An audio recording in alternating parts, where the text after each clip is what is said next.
কি অবস্থা ভাইয়া, কেমন আছো? নাম কি ভাইয়ের? মোহাম্মদ মহৎ, সুন্দর নাম, ইউনিক নাম। আমি মাফিদ বলছিলাম, SDM ব্লগ।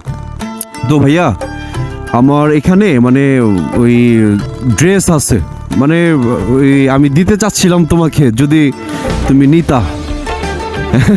আমি জানি না তোমার গায়ে লাগবে কি না, মানে আমার বিষয়টা কি আমি তোমাকে বলি, মানে আমারই বাসায় ছিল আর কি অনেকগুলো ড্রেস, এগুলো আমি দেখা যায় অনেকগুলো পরতেছি না, এমনিই হচ্ছে। তো আমি চাচ্ছি যে কিছু আমার ভাইদেরকে আমি দেওয়ার চেষ্টা করি, নয়তো এই জিনিসগুলো এমনিই পরে থাকবে। তো তুমি, আমি যাই না, আমি আন্দাজের উপরে দেখবো, দেখি এটা কি তোমার লাগবে ভাই? হ্যাঁ, ঢোলা ঢালা। আচ্ছা এটা একটু ঘুরাও, এই যে এখানে একটা আছে, ওদিকে ঘুরাও। এই যে একটা এটা দিয়া কখনো নামাজ পড়ো না, হ্যাঁ নামাজ হবে না কিন্তু। তো যাই হোক ভাই, তোমার সাথে দেখা হয়ে খুব ভালো লাগলো। তোমার দেশের বাড়ি কোথায় ভাই? চাঁদপুর। ও আচ্ছা আচ্ছা। তো তুমি যে আমার এই জিনিসটা নিলে আমার কাছে খুব ভালো লাগতেছে।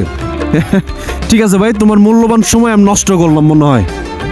ঠিক আছে, সাবধানে যাও। হ্যাঁ, গোষ্ঠী মারছে, এটা কি জিনিস দেখছো, কত বড়। ঠিক আছে ভাইয়া, আল্লাহ হাফেজ। ওয়ালাইকুম আসসালাম। এই কাজগুলো না আমার অনেক বেশি বেশি বেশি বেশি করতে ইচ্ছা করে, কারণ কি এডি করার পরে না ভিতরে খুব ভালো লাগা কাজ করে, একটা শান্তি প্রশান্তি কাজ করে। হ্যাঁ মিয়া, ঠিক আছে দি, সামনে আছে আর 2-3 পিস আছে, একটু খুঁজা খুঁজা ঘুরে ঘুরে বৃষ্টি বাদলের মধ্যে দেই, ভাল লাগবে।